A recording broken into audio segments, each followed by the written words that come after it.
Hey, what's up guys, and welcome back to Anime King 2.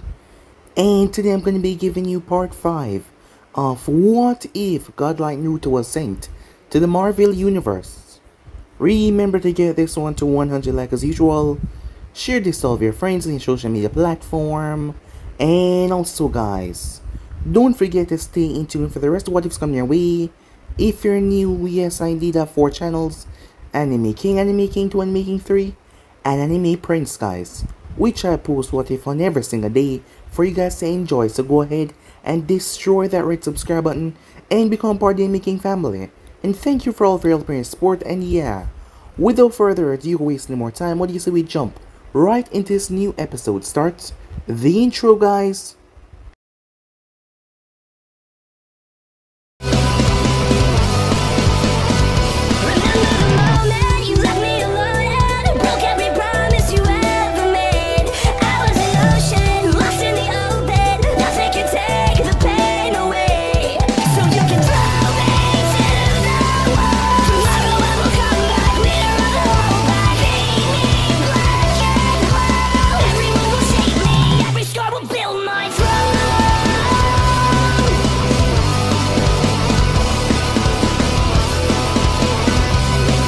So the last part we left off, it has been 2 years.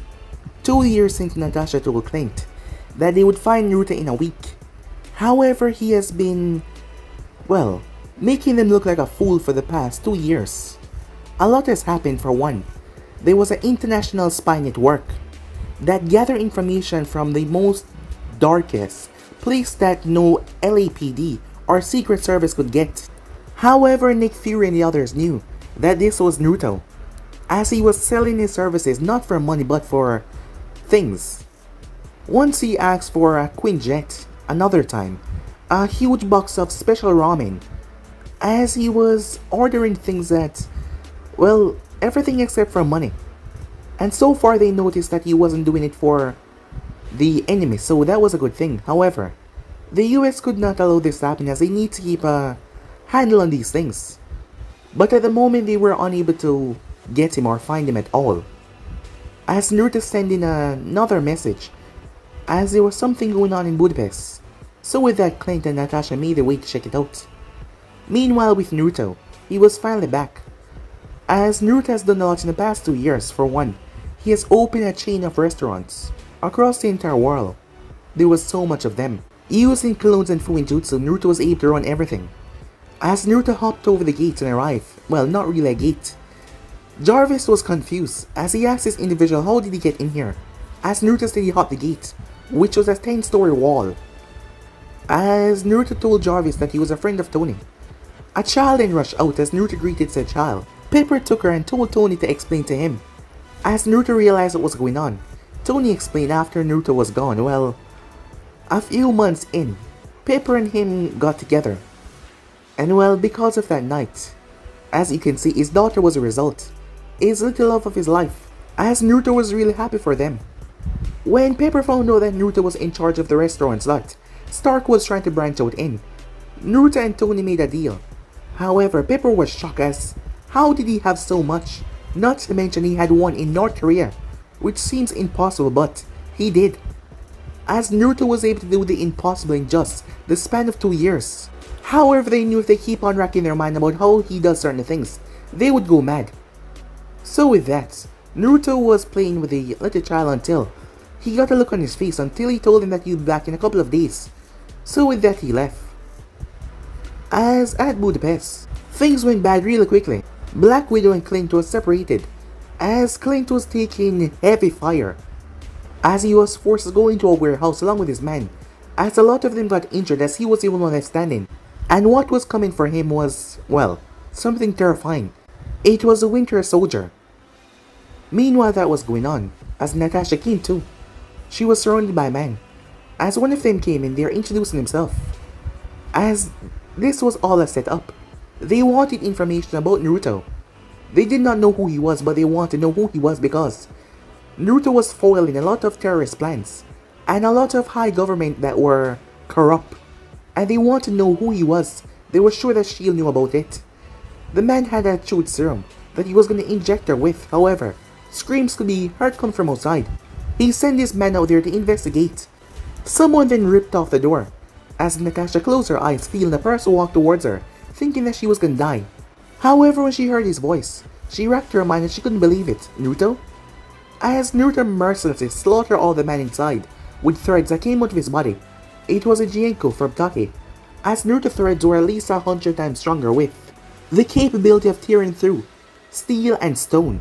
As Naruto injected the man with the serum before he placed a bag over Natasha's head, as he did not let her hear what he was doing. As that really pissed her off though. However, Naruto found out who was the mole in S.H.I.E.L.D.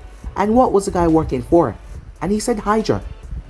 So with that, Naruto removed the bag and she told him that Clint was under fire, so they made their way out there. As a Winter Soldier threw a grenade towards Clint, something stopped it though, as the entire thing exploded on that thing. Clint saw the person standing there as Natasha told him that was him. Clint shot Naruto in the back of the head, as Natasha whacked him for that, but he was just testing things after all. This guy just tanked a grenade. The Winter Soldier decided to attack Naruto, but with one single punch Naruto tore off his adamantine arm, shocking everyone there, even the Winter Soldier. His man started rapid fire on Naruto, allowing him to get away. However, Naruto already marked him before he could turn and help the others. S.H.I.E.L.D. appear as they shine their lights on him with their guns, as Naruto simply went on his knees. It's time that they had a talk after all. So yeah guys, basically as we left off, you guys can switch across the play, check it out yourself, and also guys, don't forget to stay tuned for the rest of what is your way, and I hope you guys enjoy each and every one of them. So without further ado, what do you say we jump right into new episode guys? Begin now guys. The Wrath.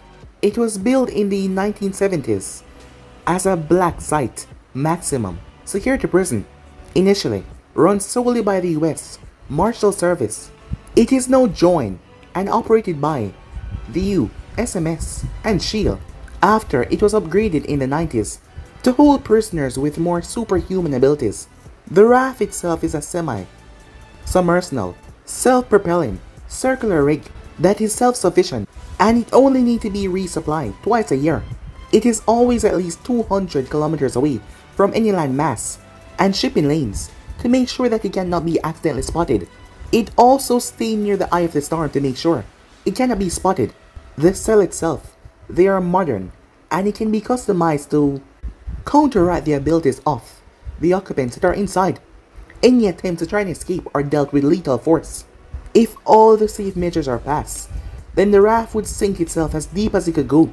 As soon as the raft reaches the bottom, it will explode, equaling to the amount of 50 megaton of TNT, vaporizing everything in and around it. And this is where S.H.I.E.L.D. took Naruto. Romanoff reports said Fury, as he sat down at a desk that was reserved for him in the raft. In front of him are Clint and Natasha. Clint had already given his statement right until Naruto surrendered, when the squad of Quinjet arrived.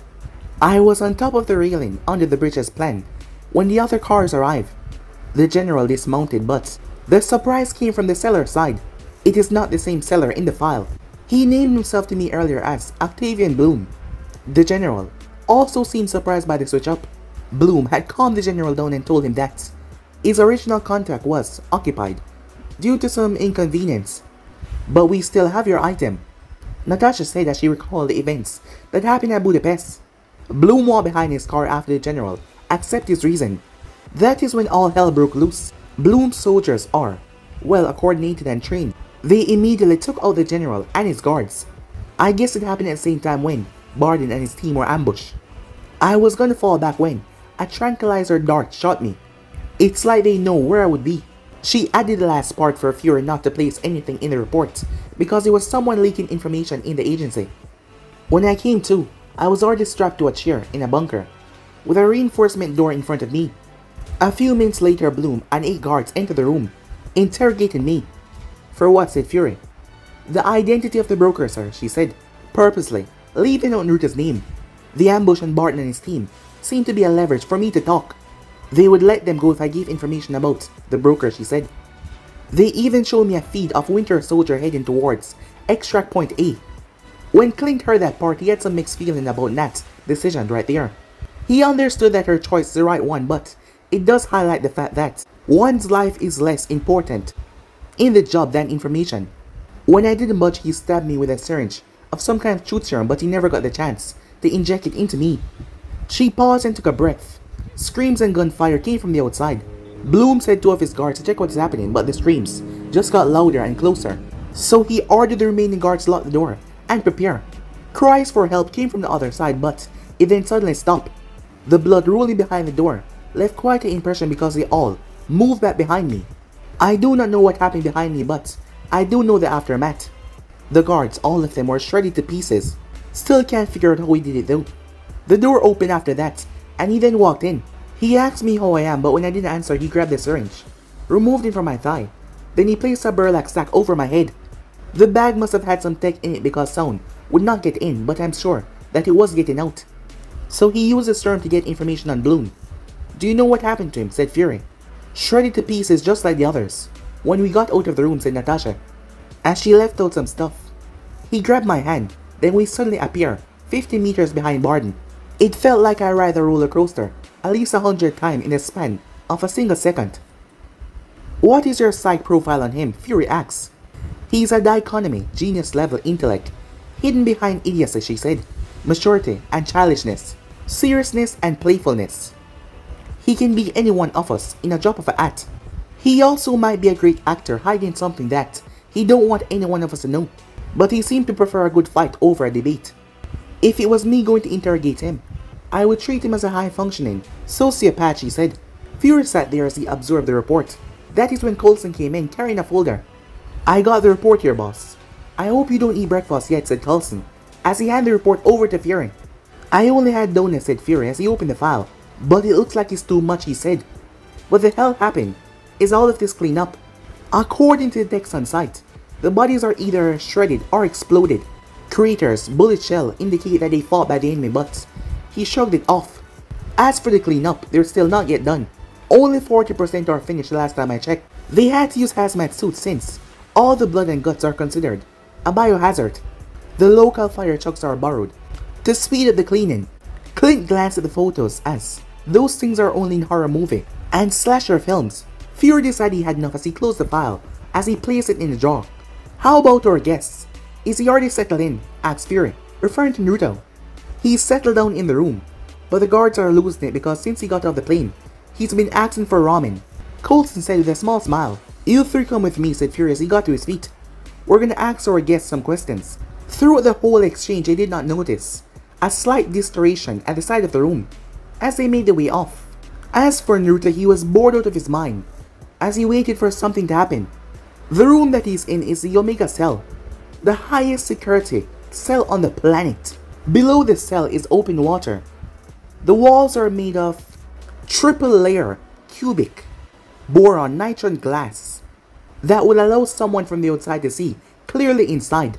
Once any of those break, the cell would be propelled down to the bottom of the sea and then detonated. A modification happened to the cell when S.H.I.E.L.D. found out that Naruto could teleport by continuously running alternating current through the cell. It will prevent anyone from undergoing quantum entanglement outside of the room. Of course, that would not work on Naruto because he teleports by accessing a pocket dimension, which they did not know. As Naruto was singing rather loudly a tune about ramen, the door above finally opened as Naruto glanced up. Kakashi-sensei, he said, when did you go bald? Clint, Natasha, and Phil tried to contain their laughter, as Fury now understand why Clint shot him when they met. However, he reeled in his annoyance as he projected a professional demeanor. Mr. Ninetales, I assume you know why you're here, Fury asks. You're not gonna like my butt again, are you? Said Naruto. This finally made the people start to laugh, as Fury eyebrows started to twitch violently. No, he said with gritted teeth. You're here because you have valuable information that could be of use. Oh, that. Well, got nothing, said Naruto with a shrug. You don't seem to understand the situation that you're in. You're in prison, in a cell that was specially designed for you, in a location that doesn't exist. You have no hope of leaving here ever.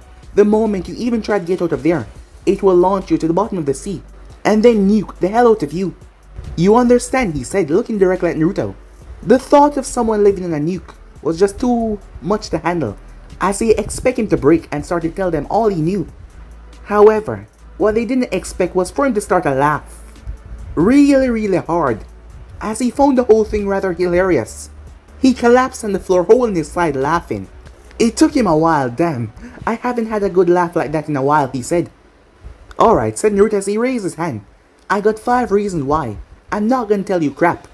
1. You think you're so intimidated with that speech and stare. Well, I got some bad news for you. You're just as intimidating as a one-eye Chihuahua. 2. Fury was pissed off at this point. No one called him a Chihuahua, as Naruto raised his middle finger next. You think I'm afraid of some nuke? I already took worse than a nuke. 3. Said Naruto. They looked at him like he was crazy. Who the hell can survive a nuke? I really have a problem with people in authority. They always think they're so special. All it takes is a single knife to the throat, and they're in the same dish as all of us. 4. You really think I submit to be here because of your guns? Bitch, please. And finally, 5. They could not dispute that logic, as they had seen him teleport at will, yet he allowed himself to be captured. Not to mention he was able to tank bullets like it was nothing. So there was no reason for him not to fight his way out. As Naruto reached behind him and pulled out a folder. What makes you think I can't get out of here anytime I want? Fury one eye went wide as he realized the folder that Coulson gave him, that he placed in his desk, was now in Naruto's hand. So, you want to start talking business? Said Naruto. Fury finally understand how powerless he was in this situation, as he could not control someone like Naruto, who seemed to be a literal force of nature. His mind tried to work around the problem, trying to find a solution, but nothing came to him. What do you want? He said, with gritted teeth. Awesome, said Naruto, as he sat on the bed. You might want to start by turning off all the recording devices first, he said, pointing towards the camera. Why? Said Fury. Have you not been listening to Nat? Think about it. Do you really want someone to eavesdrop and record what we're about to talk about? Said Naruto, as Fury realized that Naruto was somehow in the room with them when they talk. However, Fury, recall what Natasha said. There was a leak in S.H.I.E.L.D. He nodded towards Coulson, as Phil walked towards the control panel and tinkered with the bit. Sirens start to blast as steel plates close off everything. They are now on official lockdown. He then walked back to the group. Happy? Said Fury. Very, said Naruto from behind them, as they turned to see him materializing out of thin air. You can't believe how long I've been standing here, said Naruto. Fury turned back towards the cell as he saw Naruto poofed away. Isn't this better? Said Naruto. We can finally talk a bit better, as he removed his fox mask. This was the first time Fury, Coulson, and Barden saw his face in person. He really doesn't look more than a young adult, but with whiskers. As Fury signaled for them to lower their weapons, but not holster them, as Naruto pulled out a cup of ramen. You want? He asked, but none of them answered. Well, more for me, he said. Can we get started with the discussion? Said Fury. Alright, here's what's gonna happen, said Naruto. I got 4 pieces of information that you would love to get your hands on. They're going to be paired up because I can't think of 4 things that I want right now. I'm then going to ask for a payment for each pair, as a sign of good faith. I'll give the info before the item is delivered, but after a verbal promise. How does that sound? If the information was as valuable as he said it was, well, it would be necessary. Deal. State your first request, said Fury. A backdoor access to S.H.I.E.L.D. system, said Naruto. Fury was about to object to that since it would compromise their whole thing. However, Naruto cut him off. But with your confirmation and monitoring every time, said Naruto. The last part was a boom for Fury because he could have a way to track Naruto and find out what he's looking into if he was able to spy on what he was doing. He nodded to Naruto's first bargain. Okay, the first spear is what I got from that Bloom guy. Your payment was more than worth it for this. Hydra is still alive, and there's a mole in S.H.I.E.L.D. going by the name Pierce. All of them were stunned after hearing that. Hydra was always believed to be destroyed after the Red Skull death and follow-up operations. The thought of Hydra still being out there and had enough clout to pull off something like what happened in Budapest was mind-boggling. The idea that Alexander Pierce, the head of the World Security Council and Secretary of Defense, is a part of it is more terrifying and mind-boggling. Pierce has access to 95% of what Fury does, many of which are high sensitive. His position would definitely allow him to know the operation that Barton and Romanoff was going to pull off in Budapest. A lone imperfect chance to set everything up. The only reason why they don't know about Naruto is because that was a 5% that he did not know. Ready for the next one, said Naruto as he sat down. On a chair from literally nowhere, it just appeared. You, in particular, will love what I'm going to say next, he said, pointing at Coulson. What do you want this time, said Fury, as he fully expected Naruto to ask for a shield badge or clearance so that he can move around freely. But what he said next surprised him though. He tilted his head. I want a date with Nat, he said. They should be used to the surprise by now, since Naruto has been hating them with so much since it started, but he still found a way to blindside them each time. What? Said Natasha, after she regained her composure. As Naruto scratched the back of his head, you're beautiful, independent, and dangerous. I mean, who wouldn't want to date you? Phil looked towards Natasha. Your choice, but you could still see a bit of pleading in his eyes to say yes. Clint, on the other hand, was trying to reel in his protective side of Natasha to go on a date with a high-functional sociopath. Natasha saw no reason to deny him though. She was attracted to him the moment they met. It's been too long since she had a date for herself, not because of the mission. At least, if she says yes now, they can get something out of it even if the date doesn't work out. Sure for her answer, she nodded her head. Sweet, said Naruto, as the other guys gave him a weird look. However, Natasha was flattered that he was so happy about it. Okay, for the final surprise. I can't tell you how I find out, but all I can say is it's true. As Naruto looked towards Coulson, Steve Rogers, and Bucky Barnes are still alive, said Naruto. When Naruto started to travel the world, he found many fascinating people in this world. To learn more, he used a modified version of the Edo Tensei to bring down souls and have a conversation with them. Some are full-on lunatics, others are as good as a saint. One of the people he tried to call over was Captain America, but no soul was called over. He tried again with the entire roster, and he was not able to call Bucky either. Lieutenant Barnes, officially. That meant those two were still alive. The Shinigami was not fully present in this universe, and it would not be here to eat their soul, and why would it? That meant they were still out there alive. Coulson was practically catatonic here and that. Everyone else was not much better. The Captain legacy is what S.H.I.E.L.D. is built on. Everything he stood for was why Howard Stark and Peggy made S.H.I.E.L.D. As Naruto wrote down a note as he placed it in Natasha's hand before he flashed away, as it took them a while to reboot after that, as Fury had to shake Coulson out of his stupor.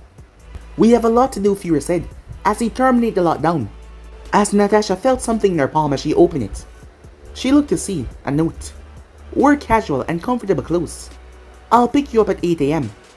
Take a leave, winky face. Moments later. Damn, said Clint. That pretty much sums up after all they've been through so far. As they were back in Fury's office, Coulson still had a shocked look on his face at all the revelations. They explained that the lockdown was because the prisoner that they captured in the cell was a fake. Of course, they gave away nothing at all because they don't know who else is on the deal spying on them. Fury walked around as he checked every single corner of his office, looking if anything was out of place. Naruto gimmick with the folder and revelations already increased its paranoia on everything around him. Natasha had a look on her face, a strange look as she fingered the paper in her hand. Clint only noticed when he got out of the room the paper in her hand. He must have surmised that it came from Naruto. As Clint was still a bit irked that Naruto, the invulnerable super soldier, got a date with Natasha. It is just trouble waiting to happen.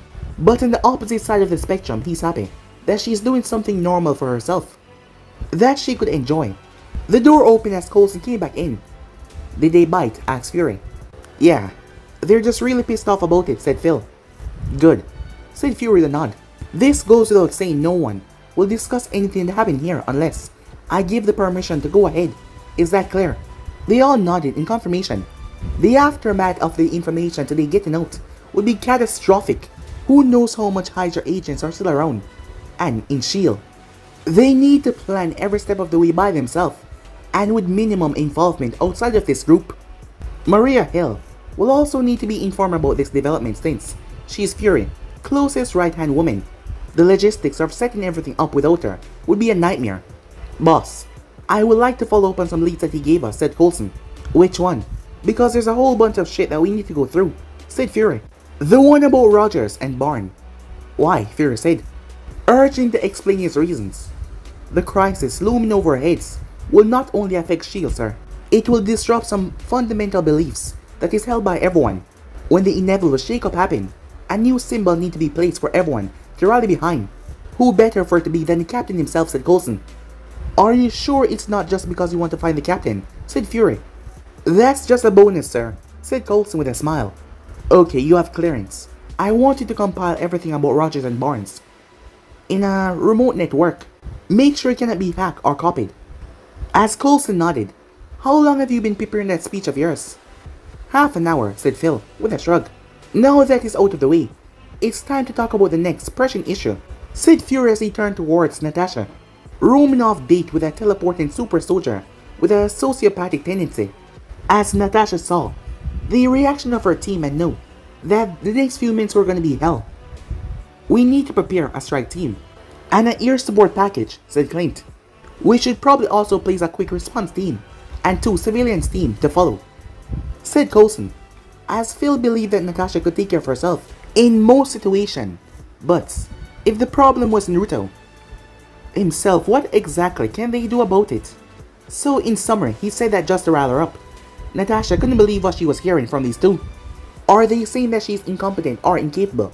Besides, the whole thing is private. Why the hell would they make it into a high-stake mission scenario? She get that Naruto is a huge question mark, and no one liked the unknown.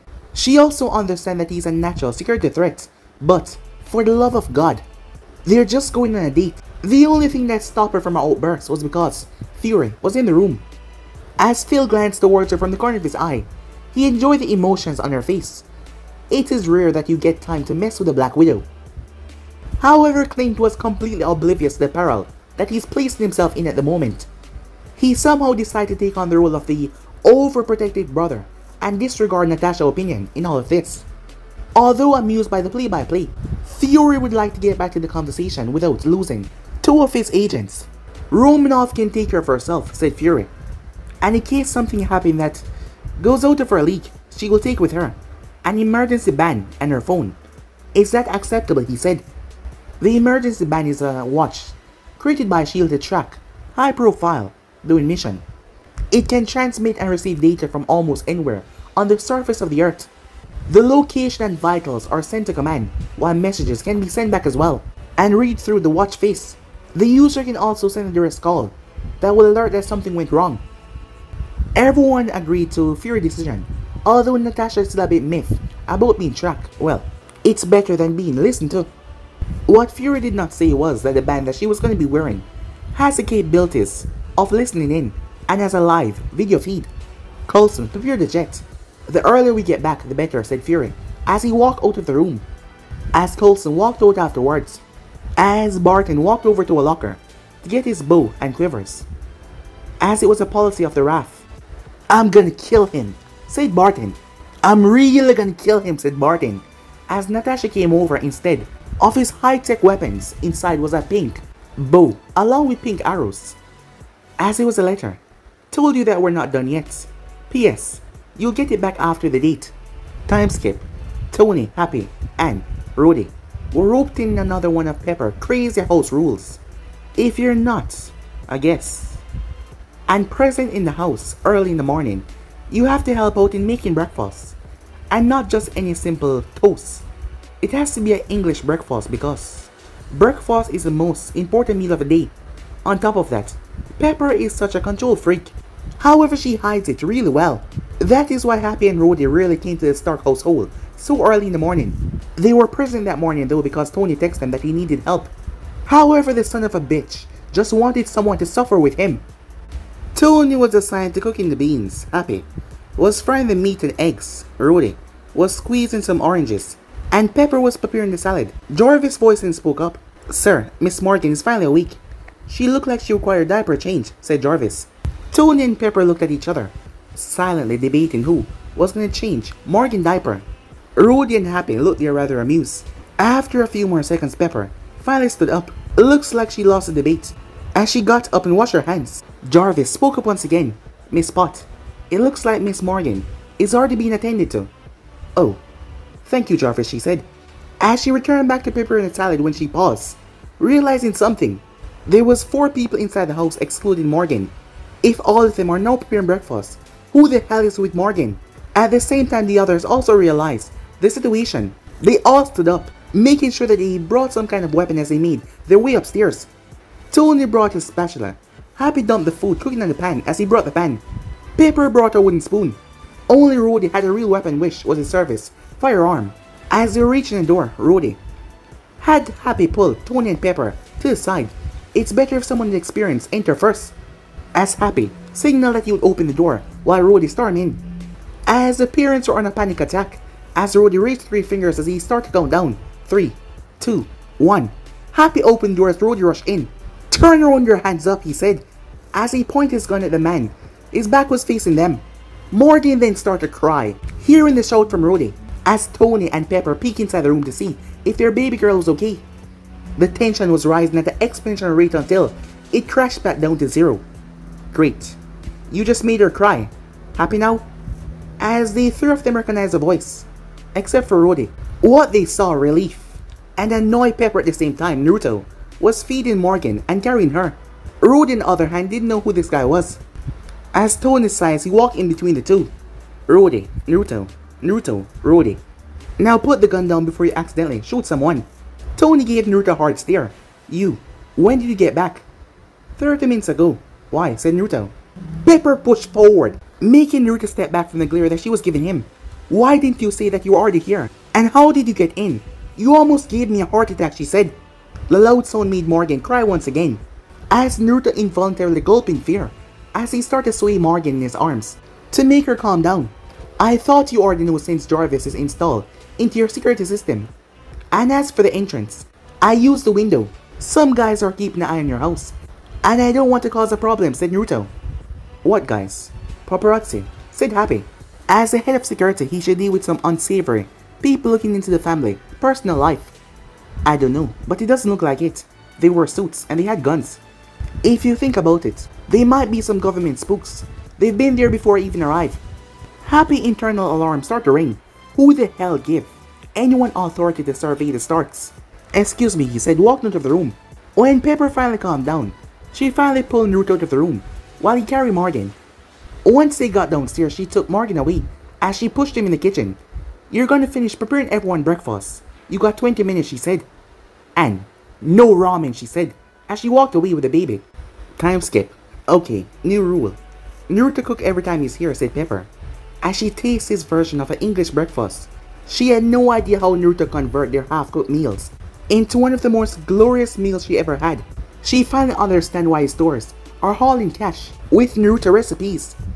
People would be tripping over themselves to get to it. I second that, said Tony. If he's cooking, call me anytime, said Rudy. How the hell did you make fresh squeezed OJ this good? While everyone was praising Naruto cooking, he was sitting at the corner of the table as he was pouting. He can't believe Pepper would ban ramen. As they were eating, Happy walked in, looking a bit pissed. So I just got off the phone talking to Kate. Do you know what she said? Who's Kate, said Tony. Being a rich ex-playboy made it hard to distinguish between names sometimes. Kate Macer, you know, assistant director of the FBI, Kate Macer. Tony still did not recognize the name. Happy hated to continue, but he wanted Tony to remember her to make the conversation easier. 2K turned of the century party. Redhead in a black dress, as he reminded Tony of the night that they met, and they supposedly had a one-night stand. Damn. The one that looked like a model.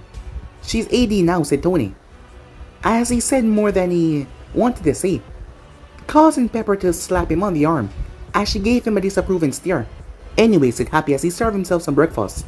She said there's no spooks assigned to you guys or your house. That include the CIA, NSA, Homeland, and Dog. She's gonna send someone to look into it. As Happy took a bite. Damn, this is good, he said. Rudy, try to find something on your end. I don't want anyone else to know about Morgan, said Tony. No problem. I have some Black Ops contacts. Maybe it's something from there, he said. As Naruto spoke up. Why don't you let me handle it? It will only take a few minutes, he said. You? Huh, come on.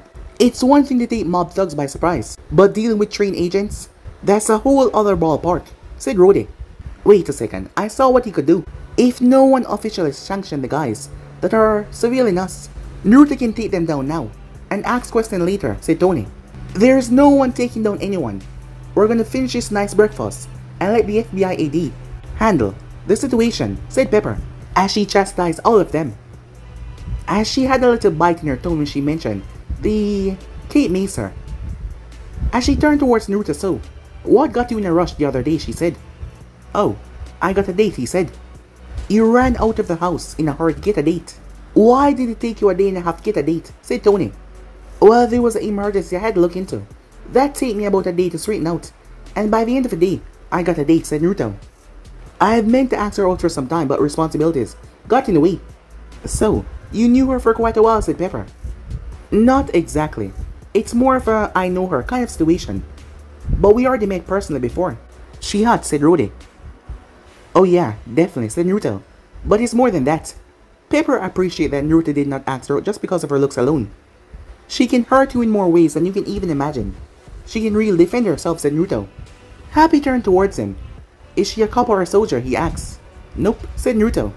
As he smiled, Pepper had a bad feeling. Every time she saw that smile, she knew that he was up to no good. She's a spy, said Naruto. Rudy, who had just drank some OJ, spat everything out as he started to cough, pounding his chest. How the hell did you meet a spy, said Tony. Remember I said I lost all my stuff on the way to Vegas, said Naruto. Yeah, said Tony. Well, she was the one that gave me a ride to Vegas.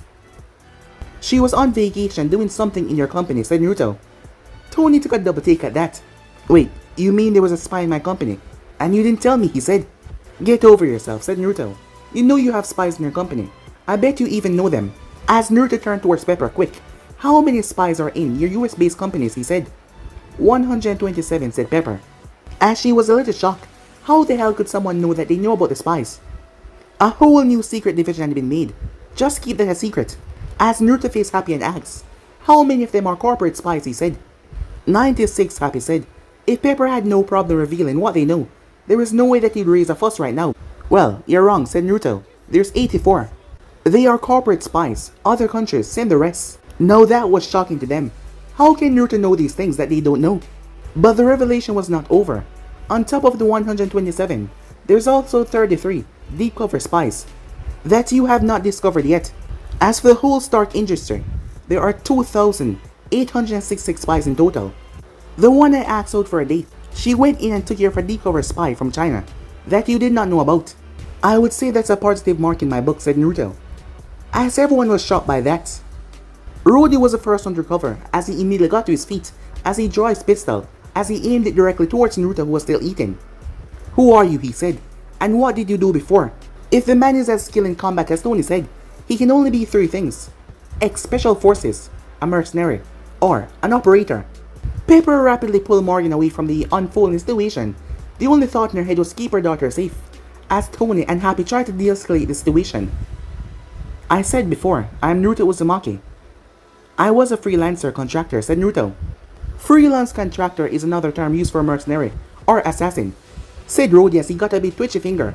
Damn, is that what that means?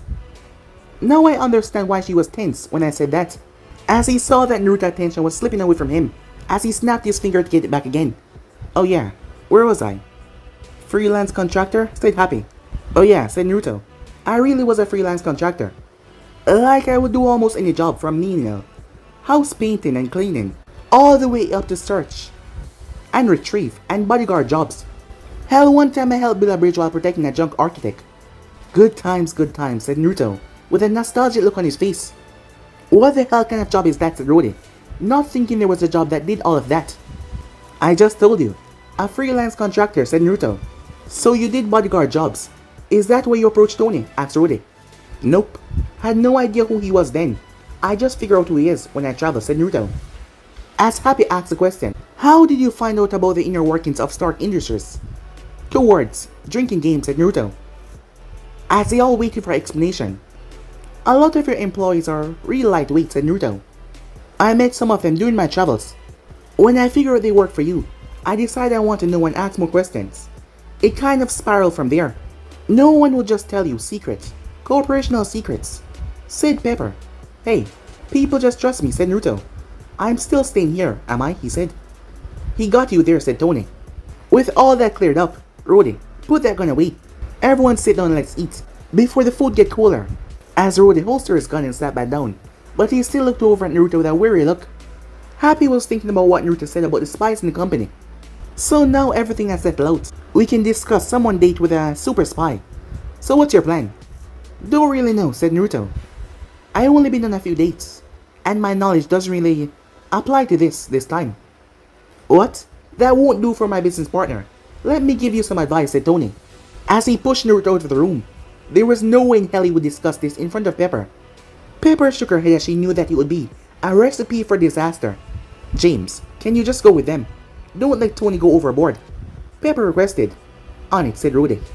As he got up and followed the pair. Time skip, Washington DC. An older man in a suit was pacing back and front in the director's office in the Triskelion. He's anxious. It was visible on his face for everyone to see. His name is Alexander Pierce, the current Secretary of the World Security Council. He's a 5 feet 10 inches, 75-year-old Caucasian man with dirty blonde hair and blue eyes.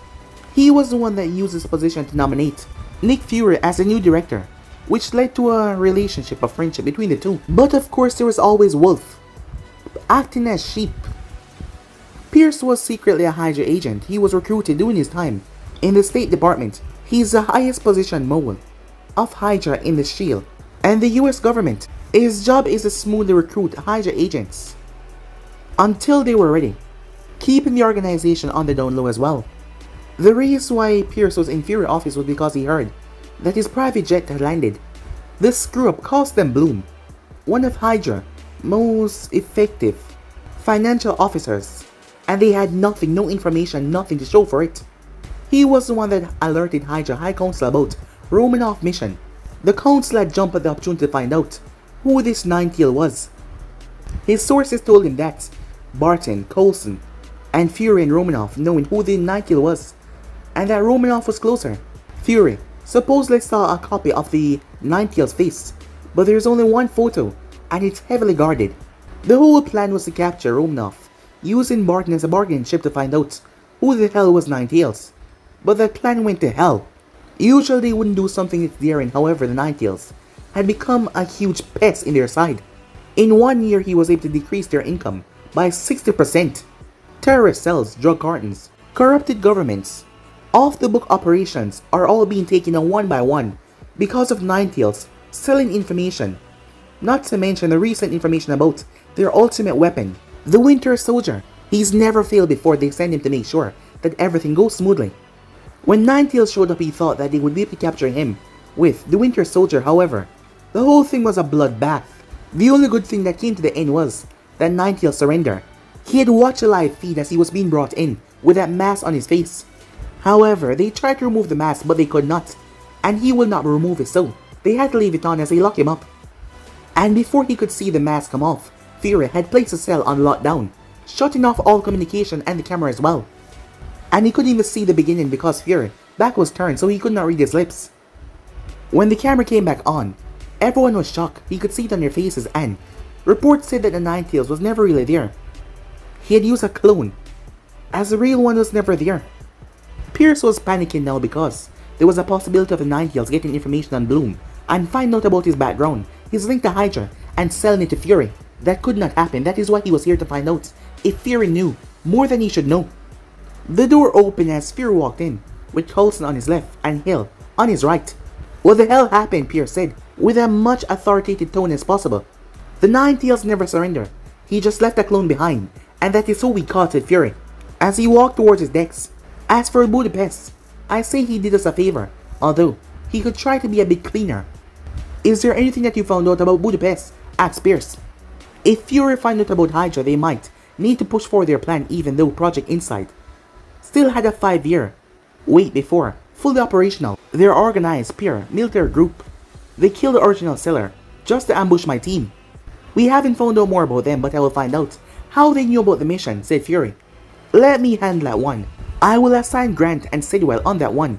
You already have too much on your plate, Pierce suggested, hoping if he assigned it to either of them, they can control the investigation. Sure, go ahead, but I want a copy of every report they send out, said Fury. Of course, said Pierce. So, did you find out anything about this Ninetales, he asks? Because he's gotta be stopped or at least work for us. He's making everyone look bad. Not much. The only new information I found out is that he liked to screw with people, and he has eyes and ears everywhere. He implied that he only showed up in Budapest because he saw a different man show up as a seller. Other than that, I have no idea, and I hate not knowing something. As Pierce processed the information and came up with another way. If they miss another one of his set the operation up when he found out, he might show up once again, and that will be their chance to try and capture him. Before I leave, why did you lock the cell down? Because he said he could get out any time. I just wanted to make sure that he cannot. I guess it was no use though because he poofed into a cloud of smoke after a while. Alright, I'll let Garrett handle the investigation. He's just traveling around. It's easier for him to get some info. I'll see you some other time, Nick, he said, as he left the room. Once he was gone, Fury walked over towards Dex as he pushed a button. It was one of his personal features added to the office. It will cut off any communication, even hardline, making it impossible for anyone to eavesdrop. Add Garrett and Sidwell to the list, said Fury. Already added, sir, said Coulson, a bit subdued. He and Sidwell were classmates inside the Shield Academy, and they grew to become friends. How many does that make it, said Fury, already knowing the answer. 3. Pierce, Sidwell, and Garrett. What are we talking about, boss, said Maria Hill. She was 5 feet 8 inches, 25-year-old, Caucasian woman. Black hair and blue eyes. She was personally hired by Fury 2 years ago from the army. Her sharp mind and her eye for details led her to become one of the fastest rising agents. She's being groomed by Fury to become the next deputy director, since Coulson wants to remain being a field agent. Her current job is to be Fury's secretary and lead some missions in her free time. Fun you should ask, Hill, because we're gonna need your help. But first, let me ask you a question, as he fixed her with an intense stare. Sure, boss, she said. What would you do if I say Hydra is growing inside of S.H.I.E.L.D.? She had to pause to digest what he just said, as she answered the question with a question of her own. What? Time skip. Clint Homestead. The homestead was the name of Clint Haven. The whole land surrounding his homestead was bought through shares of other companies and other transactions, making it virtually impossible to link back to him. Fury helped him set it up in 1999 when he married his high school sweetheart Laura, as a precaution against the enemies he made in S.H.I.E.L.D. The house itself was built using his own hands through a year of hard work. The barn and storage shed followed closely after.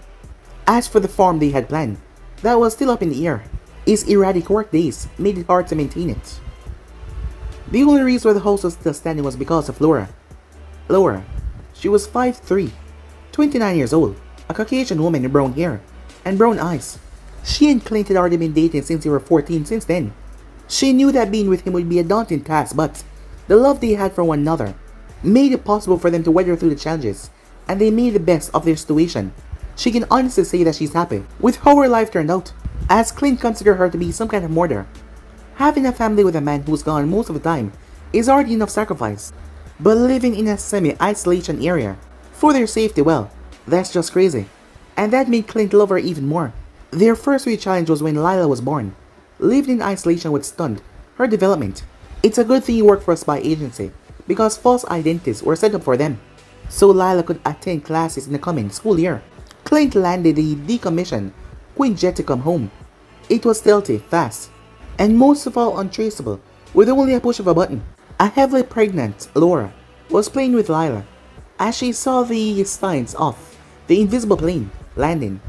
She still can't believe that technology had progressed this far, no matter how much time she sees it. Excited to see her husband again, she urged Lila to meet him at the door. Come on, Lila, she said. Let's meet Daddy. Lila got up and rushed towards the door waiting for her mother, remembering that she should not open the door without her parents' permission. Go on, said Laura, giving her permission, as Lila opened the door. Clint was walking on the path when he saw them, causing him to smile. Honey, I brought a guest, said Clint, pointing at Natasha not too far behind him carrying a small suitcase. Ever since Clint brought her there, she had stayed there so much that they had a room reserved for her. Both her and Laura hit it off, even though they had completely different life. As Lila jumped into Clint's arms as he gave her a hug, his wife then came and gave him a kiss, which they kept PG, of course. As Laura then hugged Nat as well. I thought you wouldn't come home for another 2 weeks, she said, as she gestured all of them inside. She's happy that you're home early, but it usually means that you're in a hard mission, and Fury gave them time off. It's a long story. We'll tell you about it over dinner. But for now, I want to change into something more comfortable, said Clint, referring to the combat gear that he was still wearing. Natasha was already in her casual gear before leaving Washington. Come on, Lil. Help Daddy choose what he's gonna wear. As he carried Lila and his duffel bag up the stairs. Once they were inside, she turned towards Nat. How close were you? Natasha knew this conversation would come up the moment she saw them arriving early. Too close, said Natasha, as she took a deep breath and continued. By all accounts, we shouldn't be here. Only unlikely forces got us out of there. In one pieces. As that got Laura to tear up a bit. No wife wanted to hear that her husband almost died. But she decided a while ago if she was going to be a wife to Clint. She wanted to know what is happening. Who? Said Laura. You remember the guy that we've been chasing around, Naruto? Laura nodded, remembering how stressed out Clint was every time he came home. He's the one that came to help, apparently. He doesn't want the info that he sold us going bad. Clint will tell a more subdued version, but overall, everything just went more complicated. Clint and Lila came down a few minutes later. The family decided it was good to have an early dinner, as Clint and Laura prepared the meal, while Natasha and Lila played in the living room. As expected, he told the very watered down version of the story. And he did not give away the sensitive parts, like Cap being not there, and about Hydra as well. After the meal was done, Lila made her way to watch some TV, as the adults moved towards the island so they could still keep eye on her. As they move on to some more lighter conversation, ask Nat what's her plan for tomorrow. Come on, ask her, said Clint. Geez, okay, she said, calm down. He was really excited as she turned towards Nat. So, what's your plan for tomorrow? Natasha turned slightly red, however she calmed herself, showing off a calm exterior. I have a date, she said. Like, for a mission? Said Laura, as she knew that Natasha does a lot of seduction jobs. But from the way that Clint was going on about it, I'm not sure, said Natasha. I'm going to say halfway between a mission and personal thing. How did that happen? Well, after we brought in Naruto, he kind of forced us into a situation where we had to bargain with him for information. The first thing he asked was something I could be expected, but the second one hit everyone by surprise. He asked you out, didn't he? Yes, said Natasha. And I said yes, of course. But everyone is trying to make it a civilian mission. Clint here wanted the air support, for Christ's sake, she said. Laura shot him a look. What? You haven't seen the guy? He's like an annoying kid that turned into Robocop, he said, as he defended himself before he moved towards his daughter. He's the same guy that you met in Vegas. Yep, the same one. Shit. What's wrong? I might have forgotten that he may or may not be an alien. Oh, well, does he at least look human? Yeah, a cute one too. Wait, I got a picture. As she pulled out her phone before she strolled, as she showed the photo. Wow, how can someone look cute and ruggedly handsome at the same time? Wait, are those whiskers? What is he? An alien human cat? More like a fox. His code name is Ninetails, which can be linked to a nine-tailed fox, demon fox in Japanese culture. Huh, you learn something new every day. So when and where are you meeting? 8 AM, but as for where? He said that he will pick me up. How will he manage that? Or basically in the middle of nowhere? I don't know, but I'm gonna make him work for it, said Natasha, with a giggle, before she looked towards Laura's stomach. You're due and you eat now, she said. Any day, said Laura with a groan. Don't get me wrong, I love this kid, but I can't wait for him to pop out. Is the midwife ready? Natasha asks. Yes, but there might be a problem with that. Another pregnancy have a close date to ours. If the labor starts at the same time, only one of us will be attending. Clint walked in at that moment. I'll tuck Lila in, he said, and head to bed myself. Good night, hon. As he gave her a kiss. Don't stay up too late. As he turned towards Nat. May God have mercy on your soul, he said, as he ran away. She let it slide. She would get him back tomorrow, after her date.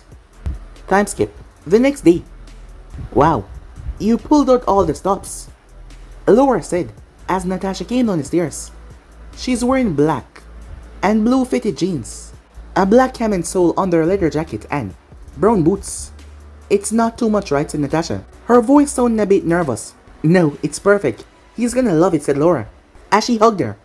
She then backed away. Don't take this wrong way, but I feel like you're carrying an entire armor. And are you wearing your bulletproof jacket? Clint was not overreacting every time I'm with Naruto. Something always happened. But to be fair, I only met him twice, as he walked towards the kitchen where Clint was cooking breakfast. You have your phone and band, said Clint, without looking behind him. Who are you, my dad? He turned and gave her a disapproving stare. Just answer the question, he said. Yes, Dad. Have it with me, she said in a sarcastic tone. Where are you meeting him again, said Clint, glossing over her attitude. I assume here. Clint stumbled when he heard that. No one should know about this place. And judging from Laura, lack of reaction, she already knew that. What? I said here. That shouldn't be a surprise. He's a teleporting super soldier. He probably know everything about us the moment we start to follow his trail. No way. This place doesn't even show up on any maps, said Clint. You're still saying that after everything, said Natasha, with a shake of her head. That is when they heard the sound of a motorcycle, getting closer. Son of a bitch, said Clint as he rushed, grabbing the bow and arrow. As he made his way outside, he saw a man riding a motorcycle, breaking through the tree line. Maybe bullets don't work, but arrow is the way to go, he said, as he holstered the thing. As Natasha and Laura came out as they saw Clint firing the arrow right towards the man on the motorcycle, the arrow pierced right through the helmet, presumably also piercing the man's face as well.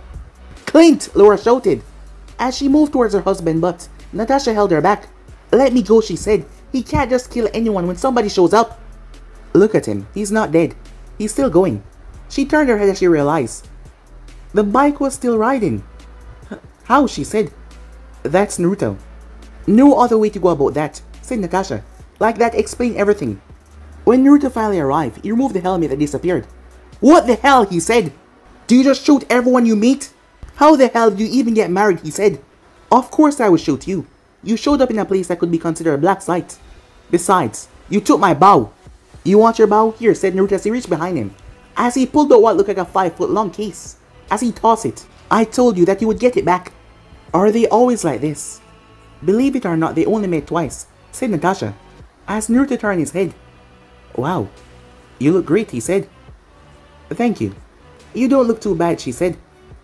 He was wearing navy blue jeans, a white shirt with fox print covers by a burnt orange jacket, and brown biker boots. The jacket accentuated his broad shoulders.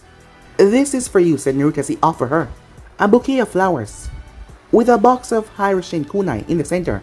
The knives are special. Just throw them whenever you're in trouble and I will know. I guess those are more useful than chocolate, he said. That's sweet of you, she said. I might need this later. I'll place this inside, she said, looking towards the bouquet. She went inside as Naruto turned. You must be Laura. I'm sorry for dropping by unannounced.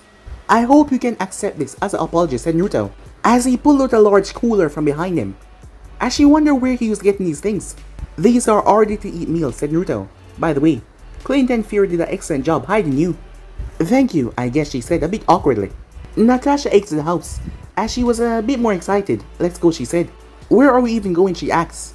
It's a surprise, said Naruto, as he pulled out a helmet and gave it to her, all black. Safety first. How do you do that, she said. Do what, said Naruto. Taking things from behind you. That should not be there. Trade secret, said Naruto. We have a lot of time to get to know each other.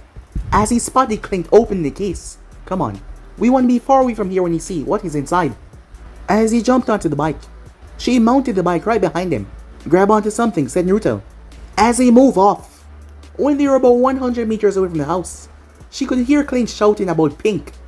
As Naruto laughed, as he rode hard until they both disappeared, bike and all. They just vanished. But guys, we end right here. If you want the next part to do, like, subscribe, comment down below, and turn on that bell notification to stay posted. Remember, share to all of your friends in social media platform. But I'm off and I'll see you guys soon. Peace, guys.